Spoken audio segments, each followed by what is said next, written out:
right, welcome back, everyone. Excited to have another amazing episode of BEVS and Biz here with Damian Dayton, co-founder and chief creative officer at Creatably. Well, thanks for having me. Yeah, thanks for I'm joining. so excited to be here. And I'm excited to try some new beverages, too. We have a good one today. I am genuinely excited. I stopped at Maverick this morning, and I'm like, okay, what's like something that Damian maybe never had, a little obscure, and we ended up with Mountain Dew trolley flavored. Wow. Take a look at this guy.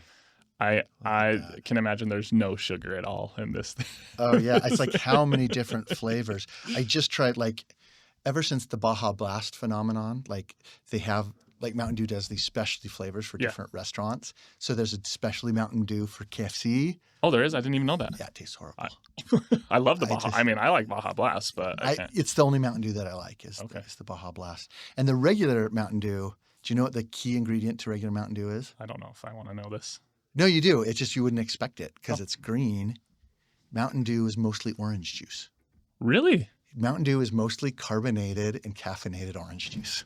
That is some information I learned. Yeah, I'm learning Sorry, something I'm today. full of useless information. So No, that is very useful. So Because do we test this together? Yeah, let's test it out off the bat. Let's do it. Okay. And we're gonna do a scale of 1 to 10, 1 being the worst, 10 being the so best. Mountain Dew trolley, cherry lemon, naturally and artificially flavored. I was making fun of zero sugar, being sarcastic, but according to the bottle, it says 0 grams of sugar. So we'll see. Yeah, that's interesting. It does kind of taste like a gummy worm. Yeah, it's interesting because I thought it would go with a tart gummy worm, but there is a gumminess to the flavor, and it's hard to describe that. Yeah, I don't know how many of these facts I'm believing on this bottle, though. Yeah, it says 0 grams of sugar. 0 grams of And sugar, 15 but calories. 15 calories. Here's the thing.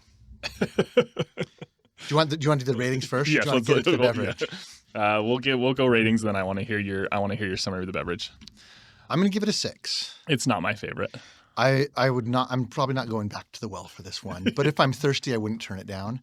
If it was there, sure. And a lot of artificial. I have a low tolerance for artificial sweetener. I can taste NutraSweet and it sticks with me. And you're getting plenty of that here. No, I'm not. Okay. That's what surprises me. Okay. But if you're going for a gummy worm flavored Mountain Dew, go all in on the sugar. Yeah, I mean, that's why I was being so sarcastic at first. I thought there'd be It doesn't know what it wants to be. loaded. Yeah. Yeah, it's nobody's buying the Mountain Dew gummy worm flavored looking for a diet experience. I was talking about donuts with the crew yesterday. I'm like, I don't want a healthy donut. Yeah. Give me the worst possible, my heart almost stops when I'm eating it, but that will taste the best.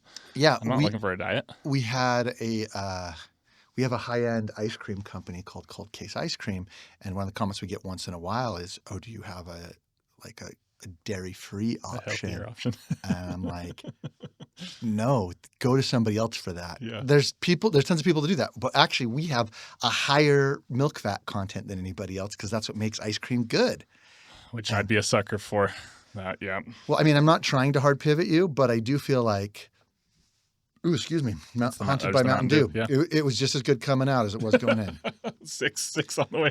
No, but so here's the thing. I want it to be sugarier, Yeah. but it's not quite as sugary as there's lots of super sugary drinks that are almost syrupy, and it doesn't have that. So it's, even though I'm not going to recommend it, it's not quite what I expected. But if you look at this picture here, there's a gummy a little worm gummy worm with guy. sparkles on him. And so you expect it to be extra sugary or have that tartness. Yeah. But just it's fruit Fine. punch. Yeah. It is fruit punch It's with a little carbonated bit fruit of a punch. zing. Yeah. And Mountain Dew has 50% more caffeine than most sodas. So Yeah. I guess it doesn't tell you that. So it's almost a energy drink. Here's the other thing about the off flavors of Mountain Dew. Yeah. So I'm secretly a novelty beverage guy. I was going to say, I'm impressed by So the I talked to you knowledge about right Mountain Dew has orange juice. All of the off flavors, including Baja Blast, what would you get is the main juice in them? now. Well, I don't even, now I'm just stumped. It's 0. There is no juice. Yeah, regular Mountain Dew has orange juice. All the other, the crazy Mountain Dews are all, I can't say all of them, but every one that I've looked at is 0. This is 0% juice. So no actual gummy worms were harmed in the making of this Mountain Dew. That's good to But know. I'll keep on drinking it during the podcast and be like, that's sweet. It doesn't make me think I'm not going to chug it all at once. but I'm not going to be like, ugh, I don't Yeah. want that. No, It's a perfectly serviceable beverage, but if you're going to do a partnership with Trolley, the second best go all gummy in. treat maker in the world, Yeah. Haribo being the first. Haribo. however it's said.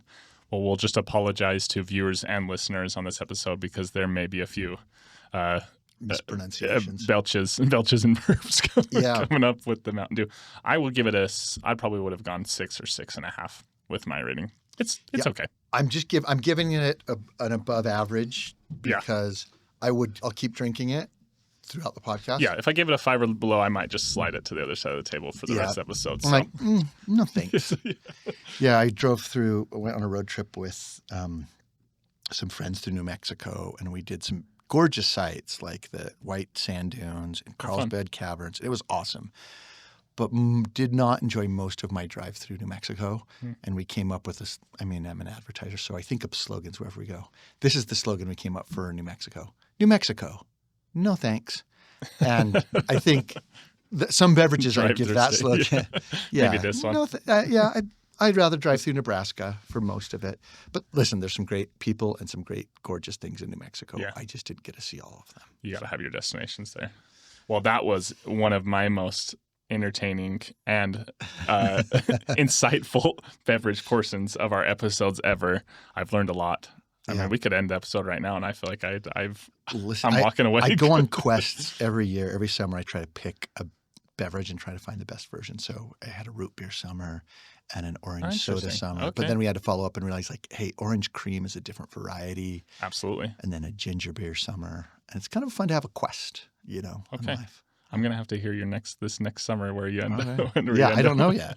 I mean, sometimes it's like, I'm feeling the summer's going to be I don't know. Maybe it's Mountain Dew off-brand. It could be the Dews. We could do the Dews this year. There's plenty to try. So, yeah. Well, okay. I'm thrilled with the start of everything so far. We'll revert back to the business side of the episode. I want to ask you here. One thing we have in common is both of us have lived in Spain. We have. Did you have a favorite soda in Spain? Well, everything. I mean, anywhere you went, this is so stereotypical. It's Fanta. Fanta naranja or limon. Yeah. And it's lukewarm, and it's And which one great. are you going for, limon or naranja? Probably naranja, yeah. Yeah. No, sorry, my Spanish, that was bad right there. It's okay. It's been a minute. Orange Fanta. Yeah. But unlike Orange Fanta in Europe is totally different than Orange Fanta in... Oh, completely different. And I tell people the key difference is in America, Orange Fanta is named after the color. And Europe, it's named after the fruit. It's actual orange. So Orange Fanta is more like Mountain Dew. That is true. And going on with this much. But it doesn't have any caffeine either. So I would enjoy it. And it's like, you'd go to your local Domino's. This is a memory I'd have. And you'd get pizza there. And it would have it'd have like broccoli and corn on it sometimes. They love corn corn and tuna on your pizza. On your pizza, yeah. And I was like, what is this? And then you'd have your drink and you're like, this is a lukewarm. A 1 liter bottle of Fanta. Yeah. Fanta, and people don't appreciate no soda fountains anywhere. No. But man, you must have been rich because we couldn't afford Domino's. We went to Telepizza. Oh, Telepizza was great. Telepizza is what we could afford, which is, for those that don't know, in Europe, it's a fleet of like Vespas and motor scooters with a cooler on their back. It's kind of their version of Little Caesars, and it comes to you. And they deliver it fast, and it's cheap. And that's the thing about pizza. It's like you can only go so wrong with pizza. Yeah. There's a huge bell-shaped cave on pizza, and I love making pizza. And you have some phenomenal pizzas in your life, but it's really hard to be on the other side. Like, you don't eat that much you bad kind of have pizza to in your try life. to like beat up. A movie theater, an airport, but pretty much everywhere else is good pizza. Yeah. I'm not going to hate on Little Caesars, and I'm not going to hate on Telepizza. Telepizza is great. The same way I'd get my kebab, delivered on the Vespa. So good.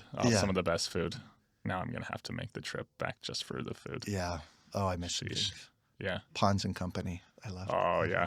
The panaderias. Those were good. Man, such good memories. Yeah. Well, tell us, Damian, about, I just want to learn a little bit about you, about Creatably.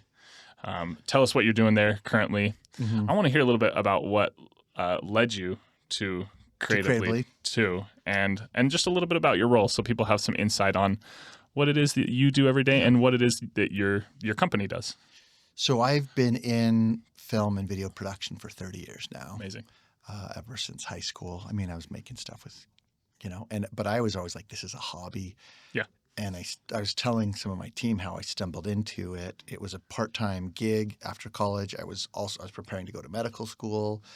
My father was a surgeon. I thought but I was making films on the side on the weekend, and I decided, before I go into $500,000 in debt, let me figure some things out. And a friend got me hired on because I had worked on his student film. And he's like, hey, we need some help on this reality show. And there were supposed to be a bunch of associate producers, and instead there was one. And at the end of the show, the producer quit. And I'm a year out of college. The producer on the TV show quit, and they're like, "Oh, we're going into our second episode." And so I just, by default, they wouldn't have picked me, but we were on the road on a reality show, so we just had to. Wow. And I just woke up like with an ulcer every morning. But I just tell myself, it's like in the movie The Edge: if one man can do a thing, another man can do a thing. And I was like, okay, I'm not stupid. I'm at least as smart as most people. So somebody's figured out how to do this. I can figure out how to do this. I just need to work a little harder, a little longer. So I got a job with the production. And so that kind of threw me into the world and did a travel show and a reality show. And then I brought them in some clients, and I didn't think they treated them very well. So my buddy and I started a production company. Okay. And we did that. We did everything from TV and documentaries to corporate videos and commercial work. Cool. But round about 2008, when the iPhone came out, I had this epiphany like, oh, film and video production is going to become a commodity, because on the iPhone, they had better cameras and better editing software than I had when I was learning how to make stuff. Because I started like nonlinear. I mean, I started linear editing with like SVHS tapes, and you had to set your endpoints and roll to the right. I always forget how old I am. And a lot of my clients were coming to me for brainstorming. So I started leaning into marketing, and some people hired me to consult or to brainstorm with them and come up with ideas. And I worked on some independent films that were being advertised here locally. And I asked them like, oh, who's running your social media? I'm like, oh no, you're doing everything. So I was buying ads, organic social. And that is where I had the first epiphany. The ads I helped them make, I was also buying the ads. And I helped people buy ads before or just introduced them to people. But you could either buy cheap ads during the day, more expensive, prime time, or super cheap late at night. Yeah. But it doesn't matter if your ad's good or not. But on social media, their inventory is eyeballs on the platform. And if your commercial's good and it makes people stay on the platform, I ran 2 ads, and I was like, after a week, I'm like, oh, this one cost me a penny a view, and this one cost me 10 cents a view. And I was like, sat, and then this light went on, and I saw good ads and bad ads and entertaining ads. And I'm like, oh, it even almost matters less if they sell if I can get people to watch them.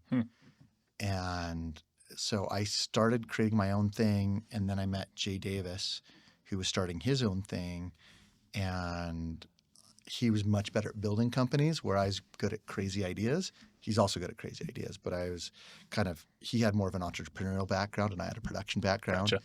Yeah. And that was kind of the point when we came together. He had already created Creatably, and I joined on as his first partner. Okay. But I had kind of created another company. And so I brought my clients with me, joined the team, and we really started making these long form, funny videos. And there was a couple other people in Utah that were doing that at the time. Yeah. And our thought was everybody else was so expensive. If we put all the production on the camera, so you could see all the money that people were spending, we would be able to hopefully leapfrog them in quality and then bring in bigger clients. And so that was almost 10 years ago now. And we've done over 200 campaigns. We've launched some pretty big Utah brands. We played a role in Gab Wireless launching and Kizik. We did Big names. Both of their Kickstarters. Yeah. And the Kickstarter for Kizik is what got them noticed for Nike. We've worked for some national brands like True Classic. Amazing. And then, and some bigger like corporate brands where we did smaller campaigns for them, like SanDisk and stuff. But then because Jay is more entrepreneurial minded and we were making a lot of millionaires, but not us. That's always the trick. He was like, once the company was up and running, he's like, hey, I see this gap in the market. And that gap in the market was between people's heads and shoulders. And so we launched the Pillow Cube, and the first commercial was all Creatably employees. And that we did a $30,000 Kickstarter, then $300,000 before we shipped our first pillow. And then the next year we did 3 million, and the next year we did 30 million. And so it was kind of on this meteoric rise. Wow. And then we started another company. We did Stair Slide, and then we did we acquired another toy company, and then we did Cold Case Ice Cream and Homeschool. And so now all those companies operate independently, and Jay runs all of those. And I'm kind of left as the chief creative officer at Creatably, and we have a great CEO that helps support us with all the business stuff that has to be done. And then, we really grew a lot with D2C brands. Okay. But we've seen the market shift, and you guys are probably seeing this as well. Absolutely. It's not as easy. Like, it didn't feel like it at the time, but one of our creative directors said to me, he's like, 5 years ago, it felt like things were on easy mode.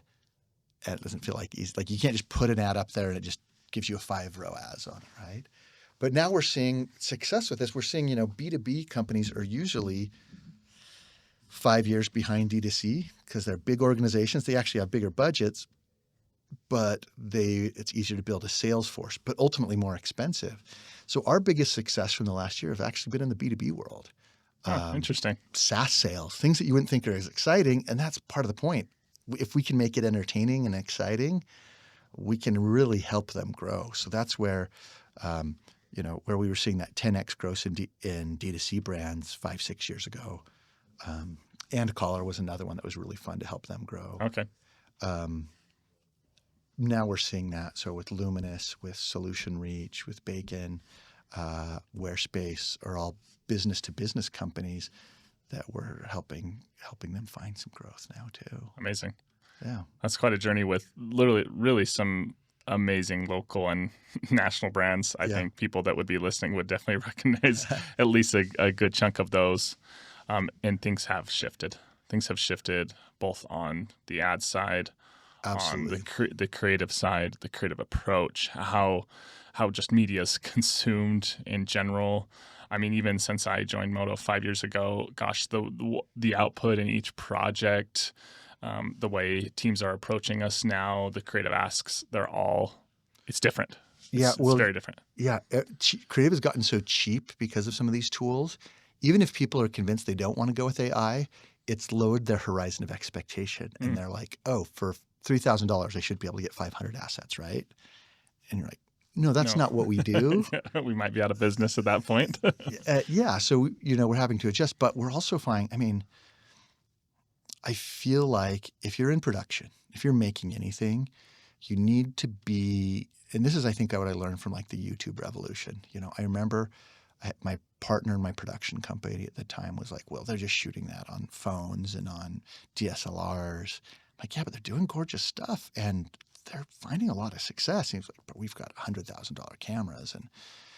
And I said, you've got to be connected to the consumer of your product so you know what's working. You get so in the cave in production details. And you're like, oh, we need to look at this a little bit differently and to know where they care about their return on investment. And so for us, that's being connected with ad buy and clients and constantly testing stuff and like, oh, that works, that doesn't work.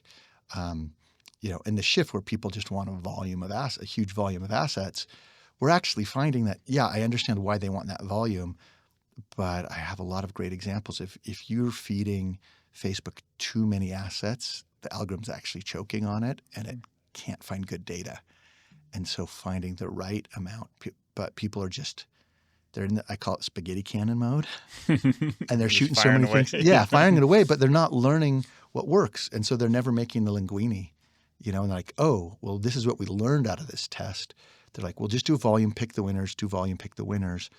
And when you let an algorithm do it, an algorithm is kind of like, I have a brother on the autism spectrum, and he is awesome and super talented.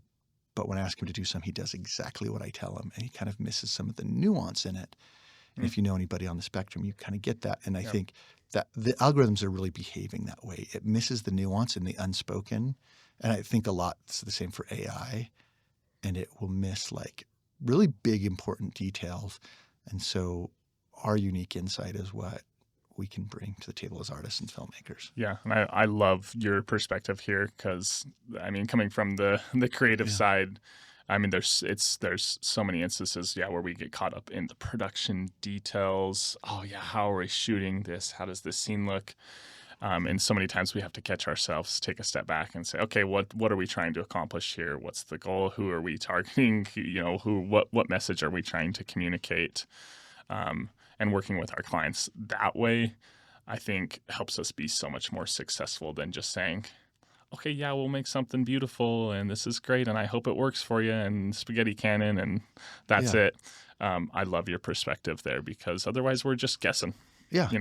Well, and even when you talk about that, like our goal, like if you're like, we're making something beautiful, it's like things can't just be beautiful anymore. They have to be useful. And so they can be beautiful and cool. They can be beautiful and helpful. They can be beautiful and instructional. Sometimes they just need to be helpful and instructional, and they don't have to be beautiful, which hurts our feelings, right? You have to swallow your pride a little bit. Oh, yeah. My the two things that are hardest for me as a filmmaker that we do regularly is the highest performing asset on Meta is a square aspect ratio. Yeah. And no. that hurts my feelings, right? And then the other one is they need to be bright on social media. And so I have some DPs that do just some gorgeous dramatic lighting. And I'm like, it just doesn't work on a small phone. And it's like we've tested so many different ways. And it's like the information has to be clear to people, just like audio. Like if your audio is not clear, your shoot's ruined. It doesn't have to be artistic. And like, I just need to be able to understand all the visual information clearly. And that usually means bright white kitchens. No offense to I love our DP too. He's amazing. The DPs and the shooters, they might want to, they get their moody, dramatic lighing, and sometimes like, sorry, I got to push you a little bit away this way. Well, the sensors have gotten so great. Yeah. There was a point when we had to, when I started, we were working with all tungsten, hot lights that even if you wanted a dark scene, you had to bring in. But we're in this closet, which 15 years ago, this studio couldn't have been a studio because we'd be sweaty. Not at all. Yeah. And then we got these great sensors now where you can light a scene with candles. And so you're like, oh, we can do all these things we could never do before. I'm like, yeah. And you'll notice this. Things that work in a movie theater don't work when you watch them at home. There's times you're watching. I remember watching Zero Dark 30 at home, and I'm like, we have to turn all the lights off in the house. And that is an old movie experience. No, it's so gorgeous, true. Yeah. Gorgeous film, but it like your TV doesn't work compared to theater. Yeah. So your phone, which is people are watching everywhere, it's not going to work. So very interesting perspective there. Well, I just want to hear maybe my last question for you on the episode today is I just want to hear what maybe excites you most about creative or just our industry for the future, and maybe what scares you the most, because there's a lot of it's an interesting industry to be in right now. I think the most exciting question is always what's next. I think we always have to be asking that, and we always have to be like we say to our team over and over again, we cannot have a formula for success as a framework. So even that dark thing I was talking to you about, the one example where it's not true is if I have a podcast. I can have a dark podcast because people are used to seeing it. And if they're scrolling through their feed and see a podcast, it should look like a podcast, which is dark. So we're constantly retesting ideas. And it's hard because our clients want like everything in a package. And like, I mean, a package, but everything's a custom home. I feel that on such a deep level. AI is scary and it's encouraging. So this is how I think about AI. This might be a religious term, but I want to think about it in like a worldly way. We still have, my brother pointed this out, who's not actually a religious guy, but he's like, with AI, we still have our agency. And that means we can be scared of it or not scared of it, but it's not just going to happen. We determine how we want to interact with it. And we should stop using the term AI so much. These are large language models. They're all large language models. And so they look for patterns and then they recreate those patterns. So even at its best, AI can recreate what it has seen before. What a computer cannot generate a random number. It has to use algorithms that appear random. Yeah. It has to be based on something. So that is one thing that the human mind will always do better. I think we should be leaning into using AI for storyboarding, for concepting, for imagining, for, because we're always trying to do something unique for people, but they need something as a reference. It's hard for me as a creative, like, oh, here's a great idea. We do this, and like, what does that look like? You and try like, to I tell can them, see it. You see it in your head. They don't see it in theirs. Yeah. And so AI can help me get close, and AI can help me do animatics, and I can use AI for effects. I'm more an opponent than a proponent of AI, but it's in our tools already. It is helping you adjust your volume already, and as you're sweetening your audio for this podcast. Yeah. Yeah. There's definitely some AI tools that'll go into cutting, to the audio, to everything. Yeah, and it's special effects. It's going into everything. I think the thing is to not go overboard and not to give it our agency. That's fair.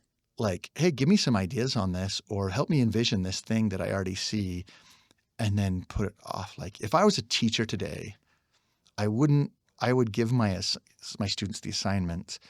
I want you, if I'm a history teacher, I'm like, I want you to use ChatGPT to write an essay about this thing about the Civil War. And your assignment is to go through and fact check it. Interesting. Because it's going to be a new way of wrong. teaching. Yeah. Yeah. It's like, because they're going to be using it's the future. Yeah. People are going to be using. So figure out what is the human part that makes it valuable. And I see, 5 years ago, I'd see 20 on Facebook. I'd see 20 posts from friends and 1 ads. And now I see 20 ads and one push from a friend. So, and most of those ads are made to look like posts from friends. So it's tons of UGC. And I see this advertising is bifurcating from all of this UGC content, but brands are going to see like, hey, we need to make some noise. And that might take 6 months, a year till we see like the fruition of it. But it creates disruptors like you and me, an opportunity to take stuff away from Wyden Kennedy or 72 and Sunny that are stuck in this old model where they're selling thing for $5 million. I can come in for $200,000. Yeah. And so yeah, AI is scary and it's terrifying because I'm like, I can't keep up with all of it, but I need to be constantly testing. So that should be one thing to be testing. And the question I should be asking is, how do I use the human element to do what we do best? And that is the one thing that has always been true on the internet is the thing that works the best is the unexpected. Yes. Right? Surprising people. Yeah. And so if that is the medium where I'm going to be playing, I'm going to be AI. They can do something surprising, but I want to surprise and delight people. And AI doesn't know how to do that yet. It knows how to create stuff that looks like other stuff that's been – and so think about this. Yeah. If the world's on this AI model and more people are creating AI, it will be copying the patterns that have been created more. So there will be less – much like the music world where 20 years ago there was more independent artists, the sounds have become very homogenized and there's less pop artists now than there were before. Creative will come – and that will create opportunities for people with unique visions to come in and say like, let's do something completely different, you know. But that's a lot of work. So that's like both the exciting and the scary. And the scary. Yeah. I feel equal parts to this as you. We use it every day. Yeah. Storyboards, love it. Need to create a visual that sounds crazy coming out of our mouth, but we can see it in our head. It gives a story and it gives a vision to Jingles. I love it for jingles. Totally. Every aspect in the creative. I think if you're not using it, like obviously, you're probably getting a step or two behind at this point. But equal parts, scary too on what the future looks like and as it continues to learn and grow. But right now, I am seeing that. Yeah, it's a compilation of an average of so many different sources that it's pulling from, or like you talked about, it's patterns versus unique creativity. So think about this. Offload all the things that you're not great at. What if every one of your most talented employees could have an assistant to do things that they're not good at? That's how we should be using it. Yeah. So versus, I still love versus doing taking what you love. I love doing my storyboards. It helps me think through my process as a director, and I don't show them to clients. But maybe art direction I need help with to help them see my vision, and then I can talk with it, But I still want an artist to create the end. But I'm like, I'm seeing something like this, this, and this, and I can't find exactly that on Pinterest, so I can generate. Yeah. I was talking with somebody about it the other day, and they said, we want AI to give us time for creativity and uniqueness versus it taking away the creative tasks, and then we're left with the mundane and the things that we don't want to do. It should be the other way around. So one AI tool we use is Ask Elephant. Shout out Ask Elephant, great tool. It's on all my calls, but it leaves us free to brainstorm, and then we'll have it summarize what we promised to the client. Yeah, your deliverables. Yeah, and deliverables like, hey, what did we actually promise them on the call? Yep. But it frees us up to be creative minds on the call. Yeah. And then we're like, what did we miss? We can interrogate our own calls with Ask Elephant. That's really, Love that. Yeah. Love that. Well, speed round? Speed round. Okay. We'll wrap this episode up. Thank you so much. I've loved your insight. I just love hearing where you're at and where our industries, and then some of the places where we don't overlap what you've been doing. So on to our hot topic round, speed round here. I'm just going to skip our first one because it was about AI and video and creative and how we feel there. So number 2, very random. I don't know how you feel about this. I started just getting it. That trolley. Troll and trolley. Disneyland. We haven't talked about this before. Are you a fan or are you not a fan? I hated it. I loved it, hated it, then loved it, then hated it again. So you're at hate currently. Yeah. Well, I'm at. It's not for me. I took my kids and I was like, oh, this is too expensive. Fell in love with Galaxy's Edge, and I'm okay with the expense. Yeah. What I'm not okay with is the amount of device hacking you have to do to stay on top of the rides that you're going to do next. Yes. And it is for a certain type of traveler that wants to organize. And when I'm on vacation, a vacation for me is explore and wander. Okay. So I love everything about Disneyland except this interface that you have to use at it. And we went down there. We were down in California for something else. We're like, we have an extra day. We could do Disneyland. It's a not crowded day. And we asked our kids, and they wanted to do the beach instead. Interesting. Okay. And so I was like, yeah, it's because it allows us to explore and wander a little bit. And you can't have wonder without a little bit of wandering. That is I love that take. I mean, I do love Disney. Don't get me wrong, I'm a homer, but it does take a certain personality, and you have to almost be like driven. And by the end of the day, you're like, I'm exhausted. So I'm not going to hate on Disney. Yeah. I'm just where it's not for me anymore. Okay. That's a fair answer. So, and 5 years from now, I'll go again. Okay. Yeah, we've got a almost 1.5-year-old, and I'm debating on when the time. Okay, because we haven't planned it yet, and don't have anything on the calendar right now. So, are there too many cookie and blanket brands in Utah, or do you like the quantity that we have? Yeah. I got to be careful because I would love to work for some of them.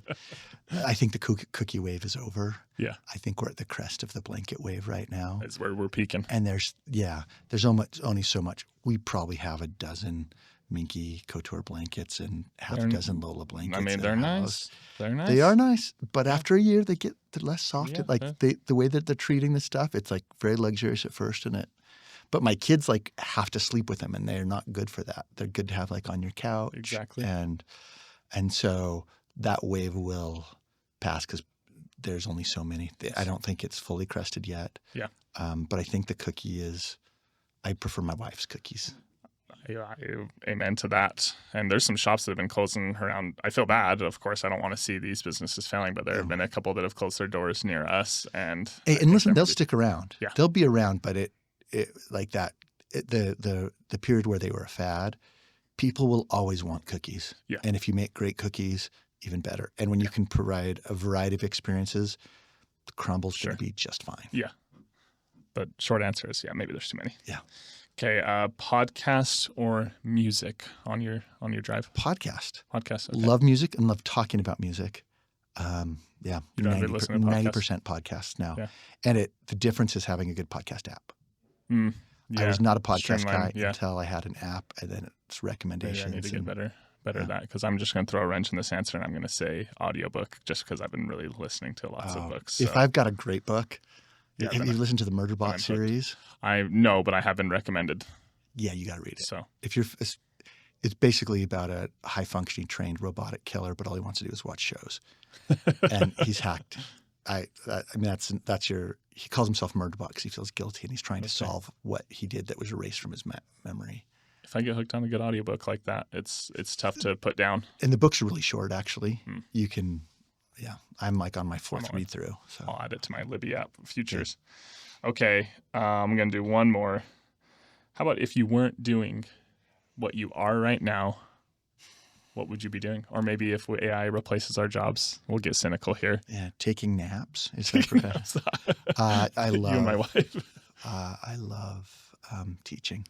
Teaching. Okay. I would love to teach. I love mentoring. I love working with, and I feel like I had a lot of people that gave me chances, but I really self-taught in a lot of things. And so I love sharing that with others in any field. Yeah. I can tell just from talking to you and your fun random facts. You've got a good. Fortunately, yeah. If it's important, I don't remember it, but random facts. We'll get a class of random facts. I think my short answer on this one, I do love. We were talking about this in the office yesterday. What we've been doing. I love mowing lawns. I love yard care. I love cleaning my house. This is a really weird fact about me. I love cleaning. It's like it's very relaxing to me. So if I honestly would love to be doing one of those two things, cutting people's lawns. Dude, I think you should make a YouTube channel. There's more dads that need to be doing the chores, and you could be like sharing. Like, there's tons of women giving tips, but talking about like dads clean too. That's a channel. There's an audience. And I would enjoy myself. So I like future awesome. Right? Yeah. Hey, well, thank you so much, Damian. Cheers to the trolley, Cheers. however we pronounce it. Thanks for not trolling me with trolling. You know what? I might have. It was an okay drink, but the Fresh Maker, only from trolling, only 0% juice. Well, thank you so much. Yeah, thanks for joining. I had a great time. If people want to look up Creatably, creatably.com. Yeah, creatably.com. Okay. You can find me on LinkedIn. Okay. And feel free to connect with me. I love talking to people and brainstorming. Cool. You can find our work on Creatably, and we just need to figure out sometime when we can do a collaboration with Moto. I'm sure we'd make something awesome. It'd be great. Yeah. Thanks again. Cool. Thanks, everybody, for joining. We'll see you later.